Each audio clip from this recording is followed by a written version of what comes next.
ओडिशा के बालासोर में हुए ट्रेन हादसे ने सबको हिला दिया। जिसने भी खबर सुनी वो सोचने लगा कि जिसका परिवार पीछे छूट गया है उसका क्या होगा। अपने को खोने का गम एक तरफ और दूसरी तरफ परिवार का पालन पोषण, ये बहुत बड़ी जिम्मेदारी होती है। सरकार मुआवजा देगी, कब तक देगी, कितना देगी, ये सब बाद की बात होती है। लेकिन आज जो हम आपको बताने जा रहे हैं वो बहुत जरूरी है इन हादसों से सबक लेने के लिए। इस रेल हादसे में 288 लोगों की मौत का आंकड़ा है, घायल तो 1000 से ज्यादा हैं। इस घटना के बाद मृतकों के परिजनों को 10 लाख, घायलों को 2 लाख और मामूली घायलों को 50,000 मुआवजा देने का ऐलान किया गया है। लेकिन क्या आप जानते हैं कि IRCTC के जरिए टिकट बुक करते समय भी ट्रैवल इंश्योरेंस मिलता है, जिसे हम हल्के में लेकर इग्नोर कर देते हैं। लेकिन जब ऐसी घटनाएं होती हैं तो इसकी अहमियत बढ़ जाती है। जाहिर है किसी की जान की भरपाई रुपया पैसा नहीं हो सकता, लेकिन जो घर चलाता है वो नहीं रहता, तो कम से कम ऐसे इंश्योरेंस से उसका परिवार बेसहारा होने से बच जाता है। ट्रेनों में टिकट बुकिंग से पहले ट्रैवल इंश्योरेंस का एक ऑप्शन मिलता है और यात्री सिर्फ 35 पैसे चुकाकर 10 लाख की बीमा सुरक्षा का फायदा उठा सकते हैं। लेकिन कई यात्री इस विकल्प को नजरअंदाज कर देते हैं, जो गलत है। ये ट्रेन ट्रैवल इंश्योरेंस रेलवे नहीं बल्कि बीमा कंपनियां मुहैया कराती हैं। ये सुविधा ऑनलाइन टिकट बुकिंग करने पर मिलती है और ऑप्शनल होती है, यानी वैकल्पिक होती है। यानी आप चाहें तो इंश्योरेंस ले सकते हैं, नहीं चाहें तो नहीं लेना है। यात्रा के दौरान अगर आपका सामान चोरी होता है या ट्रेन किसी वजह से दुर्घटनाग्रस्त होती है तो आपको इसका नुकसान नहीं उठाना पड़ता, इंश्योरेंस कंपनी इसकी भरपाई करती है। कई बार होता है कि हम बीमा तो ले लेते हैं, लेकिन बीमा कंपनी की ओर से रजिस्टर्ड मोबाइल नंबर और ईमेल आईडी पर भेजे गए लिंक पर क्लिक कर नॉमिनी डिटेल नहीं भरते। यह भी बहुत बड़ी गलती है।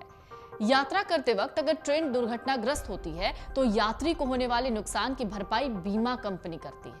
लेकिन अगर बीमा में नॉमिनी ही नहीं होगा तो बीमा क्लेम करने में सोचिए कितनी मुश्किल होगी। IRCTC की वेबसाइट से जब भी आप ऑनलाइन रेलवे टिकट बुक करते हैं तो टिकट बुकिंग के दौरान आपको ट्रैवल इंश्योरेंस लेने का भी एक ऑप्शन यानी विकल्प मिलता है, जिसकी कीमत होती है 35 पैसे। यात्रा के दौरान अगर दुर्भाग्यवश आप किसी दुर्घटना का शिकार हो जाते हैं, जैसा कि बालासोर ट्रेन हादसे में हुआ, ऐसे कई ट्रेन हादसे, तो इंश्योरेंस कंपनी की ओर से 10 लाख रुपए का भुगतान होता है। हालांकि क्लेम की राशि अलग अलग एक्सीडेंट में यात्री को हुए नुकसान के प्रकार पर निर्भर करती है। IRCTC की वेबसाइट पर उपलब्ध जानकारी के मुताबिक ट्रेन दुर्घटना को रेलवे अधिनियम 1989 की धारा 123, 124 और 124A के तहत रखा गया है। अगर कोई यात्री ट्रेन टिकट बुक कराते समय ट्रैवल इंश्योरेंस लेता है और दुर्भाग्यवश वो हादसे का शिकार होता है तो इंश्योरेंस क्लेम का भुगतान किया जाता है। एक्सीडेंट में पैसेंजर की मौत होने पर पूरे 10 लाख रुपए का क्लेम मिलता है। हादसे में स्थायी रूप से अपंग हो जाने पर 10 लाख रुपए, आंशिक रूप से दिव्यांग होने पर 7.5 लाख, घायल होने पर अस्पताल में उपचार के लिए 2 लाख रुपए मिलते हैं। बीमा की रकम क्लेम करने के लिए आपको ट्रेन एक्सीडेंट से 4 महीने का वक्त मिलता है ताकि आप अपना बीमा क्लेम कर पाएं। ये क्लेम नॉमिनी या उसका उत्तराधिकारी कर सकता है।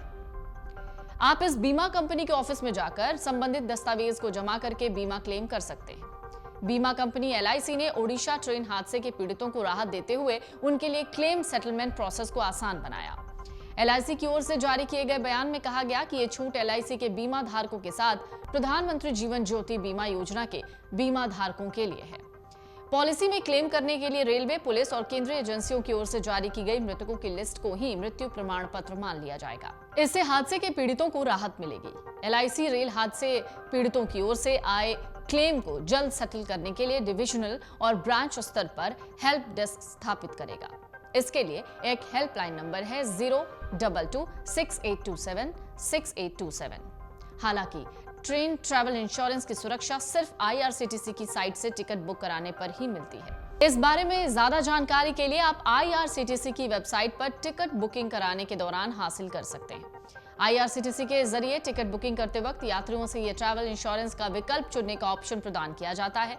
अगर आप इस विकल्प को चुनते हैं तो आपके ईमेल आईडी पर या मोबाइल नंबर पर एक लिंक आता है। इस लिंक पर क्लिक करके आप इस वेबसाइट को खोलकर इसमें नॉमिनी डिटेल्स, नाम, मोबाइल नंबर, उम्र और रिश्ता क्या है आपका उनसे जैसी जानकारियां भर सकते हैं। इसके बाद भी अगर इस तरीके का हादसा होता है तो पैसेंजर या नॉमिनी इस इंश्योरेंस पॉलिसी को क्लेम कर सकता है। ध्यान देने वाली बात यह है कि ट्रेन दुर्घटना की स्थिति में प्रभावित व्यक्ति या नॉमिनी इस इंश्योरेंस के लिए क्लेम कर सकता है।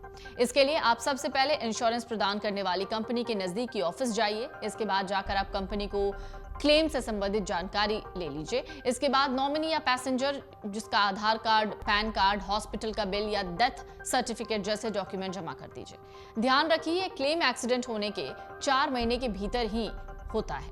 इसके बाद कंपनी जल्द ही वेरिफिकेशन की प्रक्रिया को पूरा करके जल्द ही पैसे आपके खाते में ट्रांसफर कर देती है। मन से उजाला कर चले, मन से उजाला कर चले, एक अमर उजाला कर चले।